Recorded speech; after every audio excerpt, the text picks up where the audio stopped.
Hi guys, so in this video, I'm going to show you how we do things inside the RTG crane cabin from the top view of the operator while operating. So I hope that you will learn something from this video, especially those who are zero knowledge about operating RTGs.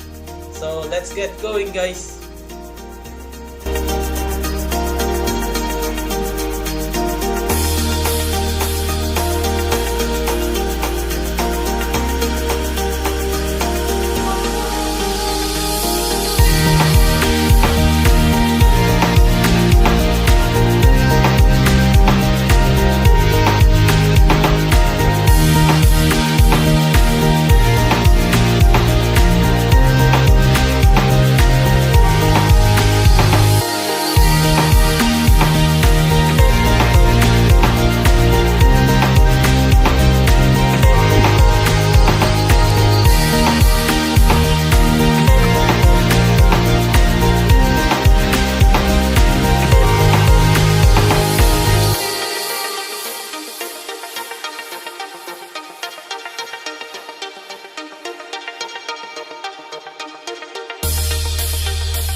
So that's all for now guys. I hope that you did learn something from this video. If you have any comments or suggestion, please write it down below. And don't forget to hit the subscribe button with notifications bell so that you will get notified when I upload new videos about RTGs. So thanks a lot for watching. Hope to see you soon. God bless.